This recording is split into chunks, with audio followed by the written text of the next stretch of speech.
கடாய் வச்சிட்டோம். கடாய் நல்லா சூடாகட்டும். ஒரு 3 டேபிள் ஸ்பூன் அளவுக்கு நல்லெண்ணெய் சேர்த்துக்குவோம். ஒரு 1/2 டேபிள் ஸ்பூன் அளவுக்கு கடுகு உளுந்தம் பருப்பு சேர்த்துக்குவோம். 1/4 டீஸ்பூன் அளவுக்கு சோம்பு, கட் பண்ணி வச்சுருக்க வெள்ளைப்பூடை சேர்த்துக்குவோம். பெரிய வெங்காயம் எல்லாத்தையும் நல்லா வதக்கிக்கலாம். இப்போ நம்ம கட் பண்ணி வச்சுருக்க தக்காளியை அது கூட சேர்த்துக்கலாம். உப்பு சேர்த்துக்குவோம். 1 டேபிள் ஸ்பூன் அளவுக்கு மிளகாய் தூள், ஒரு 1/2 டேபிள் ஸ்பூன் அளவுக்கு மஞ்சத்தூள், 1 டேபிள் ஸ்பூன் அளவுக்கு தனியாத்தூள்,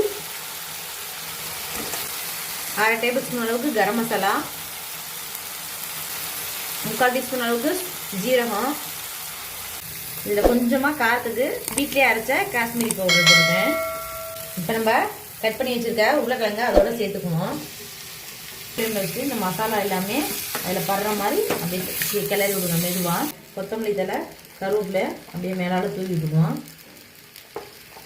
தூவிட்டு ஃபுல் வீடியோ வேணும்னா கீழே உள்ள ப்ளே பட்டனை அழுத்தி ஒரு 5 நிமிஷம் அப்படியே வச்சிடணும். இப்போ நமக்கு 5 நிமிஷம் ஆயிடுச்சு. திறந்து பார்க்கலாம். இப்போ பாருங்கள், நல்லா எண்ணெயெல்லாம் பிரிஞ்சு சூப்பராக நம்மளுடைய உருளைக்கிழங்கு ரெடி ஆயிடுச்சு. மசாலாவோட பச்சை வாசம்லாம் எல்லாமே போயிடுச்சு. அருமையாக ரெடி ஆயிடுச்சு.